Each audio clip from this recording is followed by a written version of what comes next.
нашего села Куруил. Пожелать вам всем крепкого здоровья, терпения, чтобы удача сопутствовала нам в жизни. Ну, я думаю, если интернет не врет, то понедельник, сегодня и завтра будет тепло, специально, чтобы провели праздник. А в понедельник, во вторник будет дождь. Будет дождь, будет урожай. Будет урожай, будет жизнь деревни лучше.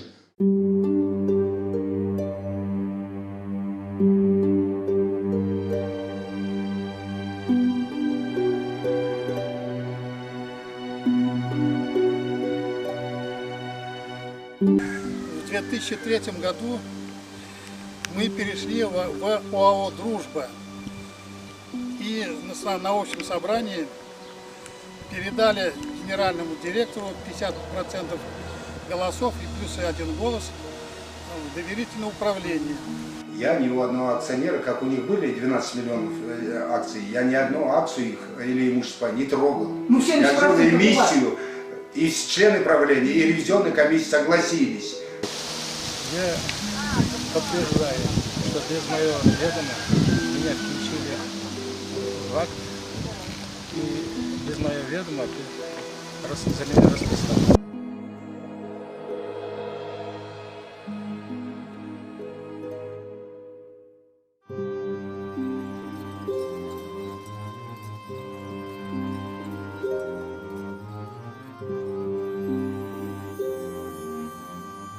Воруют везде, и везде у вас и в Башкирии. Я знаю, рядом хозяйство растащили.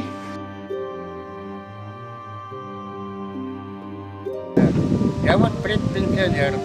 Меня весной генеральный директор акционерного общества, Дереклай Журкарлай Барич, позвал на работу в качестве бригадира и удержщика. Я пришел, а потом он это спрашивает у меня: акции продай. Я говорю: зачем вам акции, у вас не так много есть. Он говорит: тогда ты мне не нужен, без тебя обойдусь. И меня выгнал с работы, не дал мне работать. Я сейчас дома сижу. А вот в сентябре мне на пенсию 60 лет.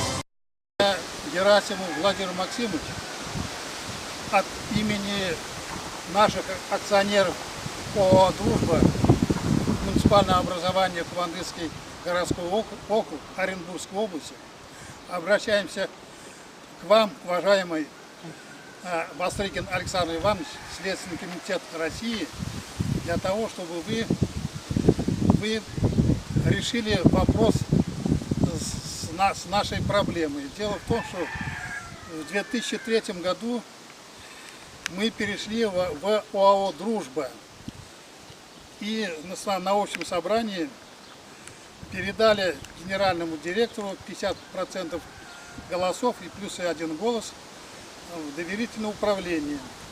Но с 2003 года начались проблемы с незаконным введением нашего акционерного общества в долговую яму, как будто с банкротством его, затем с дальнейшим предоставлением займов от генерального директора Баржева Дереклая Зуракарнаевича, как будто он гасит наш вот этот долг своими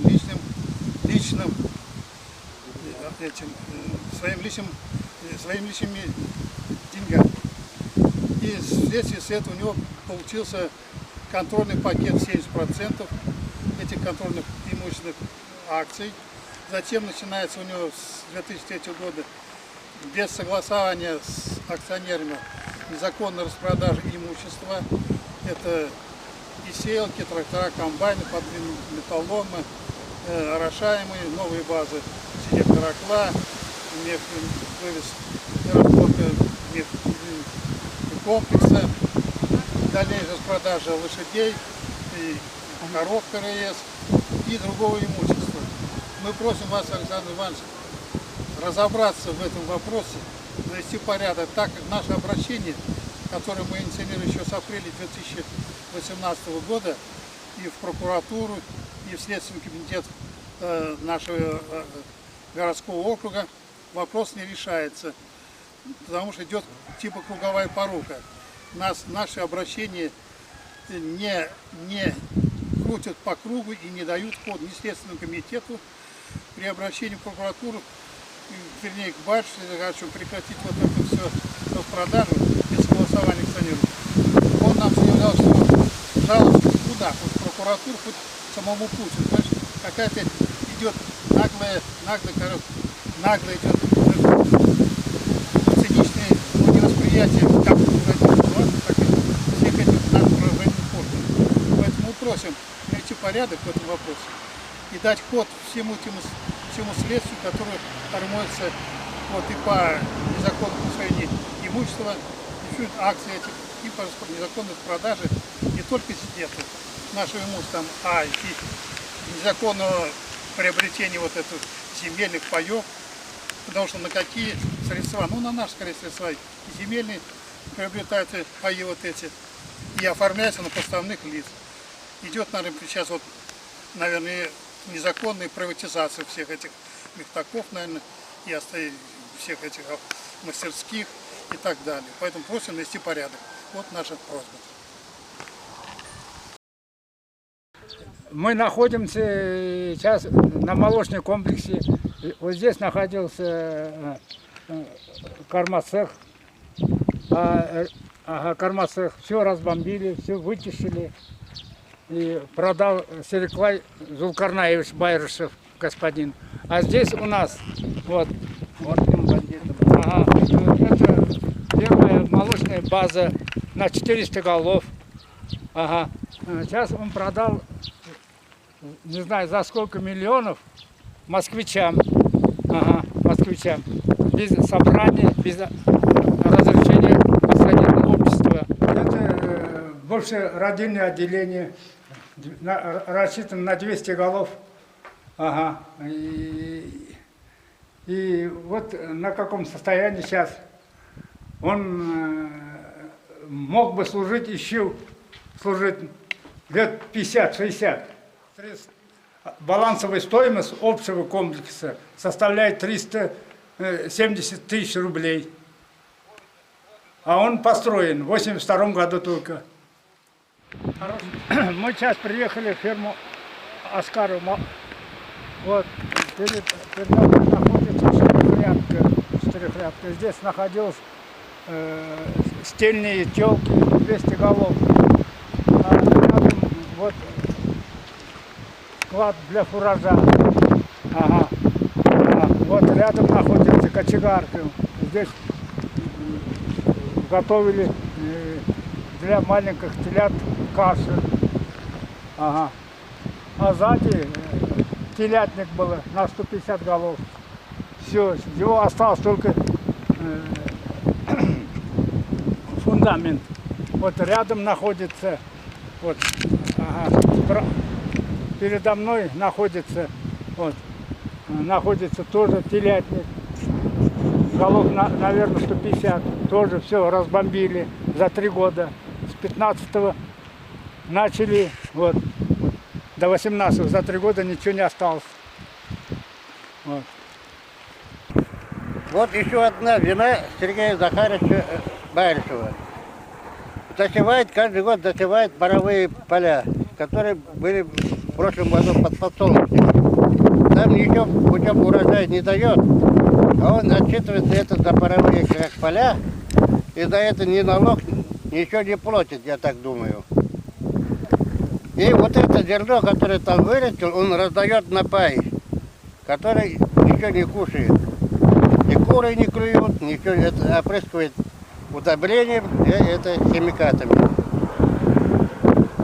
Раньше вот сколько работал, паровые поля всегда отдыхали. Все летом я работал на парах, на Касимтоке. А сейчас такой нету. Осенью убрали, водоемами прошли, весной опять прокультивировали и засели. Пока это ячмень или пшеница не сходит, там сплошной весь подсолнечник растет. Потом его убивают ядохимикатами. Я это все думаю, это неправильно. Он, во-первых, нарушает севооборот, во-вторых, земля истощается и урожая не бывает. А наши дети, правда, потом что будут иметь с этой земли? Вы видите хорошо, на каком состоянии находится ферма Оскарова. Основной молодняк, находился молодняк, стильные телки на 2000 голов.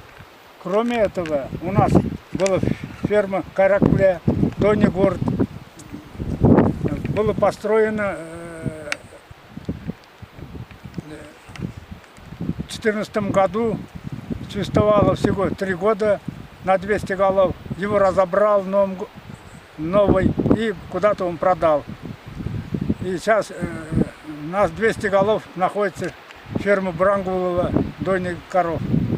И телятник на 100 голов тоже в таком же состоянии.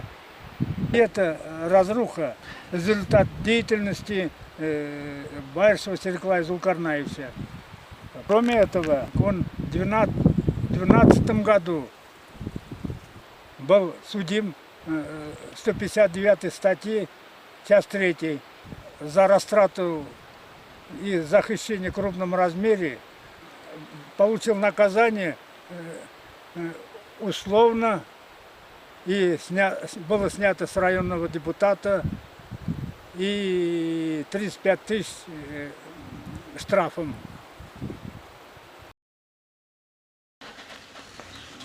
Мы сейчас в Куруиле приехали в правление акционерного общества «Дружба» и хотели получить комментарий от руководителя. Здравствуйте, Сереклай. Здравствуйте, мы хотели к вам на прием записаться, общественной деятельности. Пожалуйста. Здравствуйте, ваши акционеры. Пожалуйста. Только давайте недолго. Ну, это уж как вы ответите, посмотрим.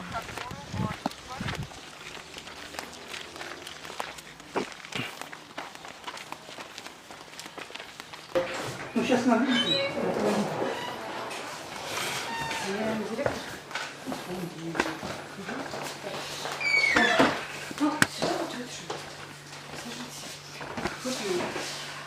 Ну что, у нас несколько вопросов, если вы не против. Нас пригласили ваши акционеры, вчера мы с ними встречались, с акционерами. Они рассказали нам о многолетних разбирательствах по теме контрольного пакета акций, по теме управления хозяйством. И у них есть к вам очень много вопросов, претензий, они обращаются в полицию, Следственный комитет. Как вы можете прокомментировать данное разбирательство и вообще ваша версия, чтобы не было, с одной стороны, мнений? Потому что вопрос. Да. Я вообще-то в 90-х годах хотел уйти в фермерское хозяйство. Но собрание собралось, колхозе, и 99% проголосовали, чтобы я остался здесь. У меня была и техника, и все. Оставалось землю оформить. И хотел не здесь, а в Саринской зоне взять землю, 1000 гектаров, уйти в фермерское хозяйство. В 2003 году обстановка складывалась финансово тяжелая. Пришлось акционировать. Я пригласил члена управления, ревизионную комиссию, есть подписи их. Я говорю, давайте акционировать. Я ваши акции, у вас есть 12 миллионов, трогать не буду. Сделаю эмиссию, возьму контрольный пакет акций, тогда я буду работать. Потому что кредиты в то время давали, я брал кредиты, чтобы обновить технику, все остальное. Ездил с женой вместе, расписывался за каждый кредит с семьей. Обновил технику, наладил производство. Я ему уже объяснял, говорю, а что же вы 16 лет, это в 2003 году, вы молчали все, никто из вас, как хозяйство немного встал на ноги, вы начали 1000 вопросов мне задавать. Да там их небольшая группа, 15 человек или там сколько. Остальные акционеры, то все И на собрании проголосовали, они экстренное собрание проводили без меня. Я говорю, вы нарушили устав, должны были за месяц меня предупредить, что у вас экстренное собрание, а после пригласить. А то сегодня собрание, меня утром приезжает, приглашают. Я говорю, ребята, у меня уже тоже планы по работе. Когда вы проводили общее собрание акционеров? Последнее. Последний мы через Высший следственный комитет, чтобы он проводил за 17-й год собрание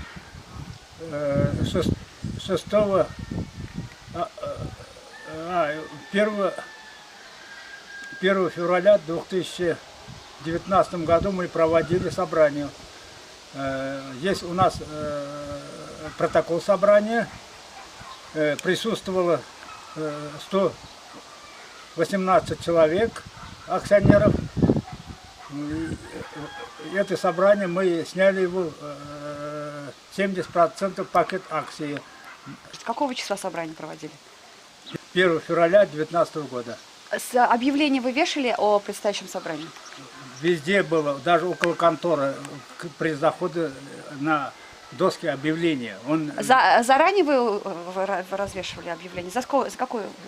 В течение 18 или 15 дней. Все, вы соблюли сроки, а он говорит, что вы не уведомили его. А мы лишнее ему увидели и записали на диктофон даже. Есть у нас его слова. Если по молочному комплексу доярок не было, я возил доярок с Башкортостана, Кужанак, Башпармак и остальное. 3 доярки оставалось. И это было согласовано и с областью, я говорю, ну нет, коров просто мучили. И меня попросили... Электронные аппараты, доильные аппараты, но сейчас вся молодежь старается уйти куда-то в бизнес, но не коров доить 5 часов утра. Для меня были проблемы. Каждый праздник, Новый год или 8 марта, все отдыхают, а я езжу, доярок ищу. Не был доярок. Если они доярки были в 80-х годах, да, у нас было 1100 коров. Возили с Кужанак в основном. А как буран задует, сейчас Кужанак дорогу сделали, я не мог оттуда доярок по 2 суток, некоторый раз коровы не дойны были. А комплекс что отдал, вот я говорю, у меня после согласовалось с Министерством сельского хозяйства области, говорят, оставь 300 голов подсосных, чтобы поголовье было, я говорю, ладно, и там лошадей немного. А помещение, что они говорят, в этом году, в прошлом году глава вызывает, появились инвесторы с Москвы, говорят, хотят развести скот. Я говорю, слава Богу, пусть. Они хотели, чтобы безвозмездно, я говорю, безвозмездно это акции. Акционерное общество, говорю, носите деньги, хотя они миллион несли, а миллион еще должны, у них денег нет тоже. Ну, то есть вы считаете, что хозяйство подняли вы за свой счет? Да, у меня и техника была, и сейчас у меня техника. В этом году мы посеяли, если раньше колхоз «Дружба» сеял 2500 гектар 2 недели, в этом году 10 тысяч мы посеяли за 11 дней. А корпуса, вот, которые мы вчера видели, ездили корпуса, они были построены кем? Какие? Корпуса животноводческого комплекса, которые мы вчера смотрели. Они это были... ПМК строил, это 80... Но это не вы строили? Не.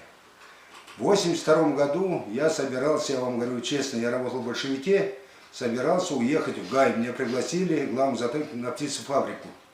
Поехал, посмотрел квартиру, все. Тут бы приехал покойник Зелепухин Александр Григорьевич, он был зав. Орготделом области по сельскому хозяйству. Первый секретарь Компартии, председатель райисполкома. Андрей Викторович, подожди. И меня уговорили переехать в Дружбу, поднять этот комплекс. Я пришел, на комплексе не было поголовья. А, не было поголовья тогда? Собирались со всего района, но у нас было 200-300 коров в Оскарке, а надо было поставить 800 на комплекс, 40. Но вот все равно, вот если разобраться, то есть помещения это были уже до вас построены? До меня построены. Да, то есть земля, вы же делали акционерное общество, вы же не были собственником, то есть земля это достаточно, это дорого, просто так получить гектары земли. Какие земли? Ну, посевные земли, земли под животноводческую, они же не были вашей собственностью? Они собственники были каждого земельный пай. Все правильно, то есть вы вместе с людьми коллективно взяли в управление эту землю. А сейчас получается, что вот они вам доверили управление, да, доверили, и получается, что теперь и земли у них нету. и коров нету, и они хотели сами управлять как акционеры землей. У вас очень богатая земля здесь, и, ну, сами знаете, растениеводство приоритетное, и животноводство у вас был достаточно крутой комплекс. То есть они вам доверили, а в результате получается, что какие-то московские инвесторы теперь будут здесь развиваться, а в вашем руководстве хозяйство исчезнет. Я могу вам объяснить на этот вопрос. Да. Что надо было, оттуда можно было, я забрал, наш двор загородил и остальное. Нет, результаты, вот по результату, вот, они же переживают из-за результата, что они хотели под вашим руководством управлять Земельные сами паи, землей. я вам отвечу на ваш вопрос. Земельные паи, вот они говорят, почему ты скупаешь у мертвых? На суде они судились, я говорю, не у мертвых, а у наследников. Если наследство оформили, подходит, я продам пай земельный. Законом это все предусмотрено. Но вы же сами сейчас озвучили, что вы передадите это все инвесторам. Кому? Уже Не. Я только вот комплекс отдал, потому что по просьбе главы администрации района. Ну вот опять вы пошли на поводу главы администрации. Попросили, я говорю, ну его растаскивали, я же не могу сторожить, он и оскарка. Воруют везде, и везде у вас и в Башкирии. Я знаю, рядом хозяйство все растащили. Вообще ничего не осталось. Вот поэтому мы и поднимаем вопрос, потому что когда мы передвигаемся по территории... Полкужанака, самые нормальные ребята, работают у меня уже 20 лет. Я забыл. А? Николай Арнольдович, тут вопрос в чем? Первоначально в хозяйстве было 450 акционеров, так? Вот когда... Ну, наверное, да. 450 акционеров. У вас 450 акционеров, и потом через какой-то промежуток времени выясняется, что 70% акций у вас. И любые собрания вы проводите. Я вам объясню. Вот имущественный пай, или как называется, у акционеров, когда перевели в акции, я ни одной акции ни у кого не забрал. Я сделал эмиссию. Нет, подождите, это эмиссию я понимаю, что вы эмиссию произвели, вы посадили хозяйство, вот 54 тысячи дали в долг хозяйству в течение месяца, потом эти 54 тысячи, вот здесь по материалам следствия, превратились в 1 444 000. Потом, и таким образом у вас в каждый вот займ данный хозяйству везде присутствует за задержку оплаты 0,5% за день. Вы сажаете хозяйство, которым руководите, которым являетесь акционером, вы его 0,5% в день даете предприятию, 25% штрафов, пений начисляете. И у вас, вот вы понимаете, 54, вот один только пример, 54 тысячи данное хозяйство в долг превратился в 1 400 000. Я на ваш вопрос отвечу. Я технику, которую отдал, готов для Нет, фермерства. меня вот это не техника интересует. А я ее технику не стал даже считать. А я технику пригнал. Вот на сегодняшний день, когда приезжает... У меня техники разговор. Это моя техника была. Я ее отдал и ее просто так отдал. Нет, вы деньги дали, судили свое предприятие, поставили условия, вы руководитель этого предприятия, судили это предприятие деньгами 54 тысячи, 0,5 в договоре заключили, 0,5% за пользование кредитом в сутки, за просрочку штраф идет. И кроме этого там пени штрафа 25%. И у вас автоматически 0,54 тысячи превращается в 1 440 000. Я вам объясняю. Это просто с ревизионной комиссии я притащил. Вот на сегодняшний день у нас в хозяйстве только 15 алтайцев, их нигде нет в районе. Нет, я не об этом. А это техника моя, я ее отдал, просто не стал ее деньги переводить. Я же не перехожу пока к технике. По технике у меня особый другой вопрос есть. И это же не я установил, это по материалам следствия вам предъявляют это. И кроме этого, там вот эти вот, каким образом у вас 70% акций оказалось. Вы судили свое предприятие, которым руководите, там на какую-то сумму, да, ну вот с 25%. Это пени штрафов, 0,5% просрочки ежедневной. Оказалось, что вы должны, да, хозяйство вам должно 24 миллиона. И вот за счет вот этих 24 миллионов проводится вот по материалам фиктивное собрание акционеров, и якобы вот это акционеры передают вам 70% акций ввиду того, что нет... Члены правления ревизионной комиссии в курсе дела были? Нет, так вот здесь по материалам следствия, вот эти члены правления, которые подписывали документ, я прям фамилию сейчас не могу назвать. Один говорит, что подпись не моя, другой говорит, я вообще не участвовал в этом. 9 лет назад или 10 у меня уже приезжали, я вам откровенно говорю, можете вам пригласить главного экономиста, главного бухгалтера, которые сейчас на пенсию ушли. был начальник УБОП. Они хотели акции у меня забрать. Предложили мне, говорят, давай 50 на 50. Я говорю, ребят, не дам я ничего. Они брали все эти документы, 6 месяцев обследовали. Одна подпись сомнительная, остальные все достоверные. Подписи не я занимался бухгалтерией. Есть же акт исследования, там написано, что они не смогли выявить подлинность. Есть же экспертиза.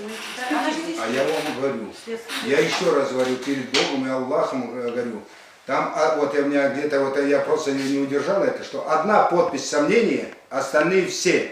А если, когда я тоже знаю, их вызвали в милицию и начали там, Аширов говорит, я не помню, 16 лет назад, что произошло, что же я буду помнить. Мы сейчас оцениваем... Возьмите, я согласен на независимую экспертизу. Да, Там трое только уже покойников. Вот бригадир Скороклы Галяс, Кумбет, Захарович, говорит, когда подписывали, говорит, я знаю, все подписывали, говорит, я же даже не участвовал там в бухгалтерии, все, там вот была ревизионная комиссия, Иван Иванович Рашиков, говорит, я даже никого, он говорит, сами все подписывали, а сегодня начинает отказываться, говорит, вот можно пригласить Кумбет Галяс, он говорит, все подписывались при мне. Да мы следствие не хотим вести, мы просто, у меня на руках материалы следователей, которые... Я знаком с ними. Я думаю, что вы знакомы, я поэтому вам вопросы задаю. Я же не знаю его, я приехал вот... Я говорю, вот здесь, я не знаю, сколько лет назад, полгода область уже занимался, замгенерала, начальник УБОП тогда был. Забирали, проверили подлинность экспертизы, что подписи все их. Нет, Люди, вот же нет. Люди на сегодня отказываются от этого. Ну вот же нет, тут Да я не знаю, что отказываться. Ну вот же она экспертиза, вот она у нас даже в руках вот есть. Это не экспертиза, откуда экспертиза? Зачем написано экспертиза? Там все, фамилия, все. Вот она экспертиза, вот же. У МВД вот экспертиза, как вот она. Еще написано. Справка об исследовании, что не удалось как сказать, подтвердить из-за давности. И опровергнуть и подтвердить экспертиза писал, они не заявили. Я вам говорю, я вам сказал перед Богом и Аллахом, говорю, подписывали они. Ну вот смотрите, Акционер с этим нет, смотрите, Акционер с этим не согласен. Вот да, вы говорите одно. Не согласен, я вам скажу. Давайте так уж честно, откровенно. Пришел этот Кольчун Минихан год-два назад ко мне, купи акции. Как раз во время такой период, и денег не было, и все. Говорю, Минихан, если покупать акции, то надо законно. Или через нотариус, или как по закону. Говорю, а ты сейчас деньги возьмешь, завтра скажешь, я не помню, не вменяем будет. Делается все законно, я закон никогда не нарушаю. Законно, да. Да. И вот он после этого начал собирать подписи, ходить их группы. Я могу сейчас собрать акционеров, и в основном будет все за. Он через своего зама пригласил себе в контору и сказал, продай мне свои акции. Мой акции 47 тысяч, у хозяйки 27. А я сказал, не буду продавать. У меня и земля оформлена, я не могу сделать выделку, и акции не продал. И не продам его, пусть у меня детям останутся эти акции. Серикпай Зулкарнаевич, из материалов следствия. В ходе проверки получены данные о том, что 31 июля 2001 года на основании договора займа номер 2 от 31 июля 2001 года члены правления СПК «Дружба», действующие на основании устава, именуемые заемщики, осуществили займ у взаимодавцы Байрышева Сериклая Зулкарнаевича денежных средств в сумме 54 тысячи рублей на срок до 31 августа 2001 года. Согласно акту сверки задолженности СПК «Дружба» перед Байрышевым СЗ на 03 марта 2003 года по данному договору сумма долга СПК «Дружба» перед Байрышем с учетом штрафа 25% за неисполнение обязательств, пени из расчета 0,5% за каждый день просрочки составила 1 миллион 444 тысячи 500 рублей. Вот я почему вопрос задаю. Как эти 54 тысячи вы судили денежными средствами, 54 тысячи дали, и колхоз оказался, которым вы руководите, должен вам почти 1,5 миллиона. Вам лично. И потом вы на эти 1,5 миллиона забираете акциями. Давайте так, я вам отвечу. Я ни у одного акционера, как у них были 12 миллионов акций, я ни одну акцию их или имущества не трогал. Ну, Я 70% жил у вас. эмиссию, и члены правления, и ревизионной комиссии согласились сделать управление, потому что кредиты в то время тоже не давались путем. Я взял на эти кредиты, и на сегодняшний день кредитов как раз вот говорят, там 20 миллионов или сколько. И кредитов 20 Ну, миллионов. вы не по 30 тысяч процентов кредит брали. А? Вы кредит, наверное, не по 30 тысяч процентов брали. Вы еще конкретный вопрос, а то у меня тоже производство. Можно я задам вопрос? В это время, в то время, когда у вас было 54 тысячи, превращается на 1,5 миллиона, да? В балансе что было? По бухгалтерскому балансу? Не было денег. Какая схема? Вы сказали 1100 голов КРС. 1100 Ну, голов. вы дали займ 54 тысячи. У вас на балансе предприятия не было 54, чтобы вам вернуть их сразу, чтобы не Через внедрять долги месяц. на 1,5 миллиона. Которым вы руководите. Вы на месяц дали, а Хозяйство не через было, 2 года когда была забираете. проблема, как отдать зарплату и налоги погасить. А вы зарплату платили? Зарплату платил и плачу. Акционерное общество работал 36 лет. Отчисление пенсионного фонда акционерное общество не делал, а зарплату получали хорошие. На стаж не зашло, чтобы отчисления не было. И сейчас минимальные пенсии многих рабочих. Вот сегодня даже 2 или 1 июля мы платим уже. Не, вот, в результате, смотрите, вот просто, давайте, ладно, сейчас мы закругляемся. в Я результате. долго не буду. Да, ну все, ну смотрите, получается, что понятно, что вы как бы себя не вините, что вот у них как были акции, нет, но вы благодаря своему служебному положению и возможности самому себе давать займы как руководитель, а потом забирать в размере 1,5 миллиона с 54 тысяч, вы смогли обогатиться, практически используя свое служебное положение и упущенная выгода для хозяйства. Вам же доверили управление хозяйством. Упущенная выгода – это же тоже нарушение. Вы как руководитель, как могли допустить такую упущенную вот выгоду? давайте так. Или вы не считаете, что это упущенная выгода? На 24 миллиона. Ну, это упущенная выгода на 24 миллиона. Давайте так. В акции входил и в имущество паек дом культуры, котельня, водопровод, канализации, садик. Оно все было тоже в имуществе паек в акциях. Отдали все безвозмездно в ЖКХ, в отдел культуры, в отдел образования. Все тоже отдали. А почему отдали? А потому что и все согласились, потому что время Но было вы же были тяжелое. руководителем. Время было тяжелое, и пришло письмо, хотя было подписано письмо, и газопровод, и все остальное, передавать не просто на баланс бесплатно, а за деньги. То есть по старой цене. Но и администрация, как у нас денег нет, хотите передавать на баланс, садик бы закрылся, дом культуры закрылся бы. А почему акционеры? Они же не Акционеры, раньше. Вы же были руководителем. И все знали, я же все время на наряд говорю, или дом культуры развалится, сегодня, который существует, или, а в других хозяйствах он развалился. Подождите, подождите. Вот когда вы проводили дополнительную эмиссию акций, да, вы должны были в первую очередь, согласно закону, известить всех акционеров и насколько процент, вот, на все, весь дополнительный количество акций вы должны были распределить это на 450 членов акционеров. А вот вы мне ответьте на вопрос. Вот я 16 лет, вот только в прошлом году этот вопрос вспомнил. Нет, Почему я не они не отвечаю. знали, что они знали прекрасно? Нет, ну у вас есть какие-то оправдывающие Протокола. документы, что вы предложили им письменные? Протокола есть протокола? Что Так вы вот, я предложили? вам сейчас материалы следствия читаю. Что? Вот, Да я выучил все это следствие, что у меня... Нет, ну вы ответьте так, вот, вот почему следствие отказало в возбуждении уголовного дела, я причину только вам прочитаю. В целях установления возможных фактов хищения должностными лицами ОАО «Дружба» необходимо проведение анализа финансово-хозяйственной деятельности общества путем бухгалтерского исследования финансовых документов.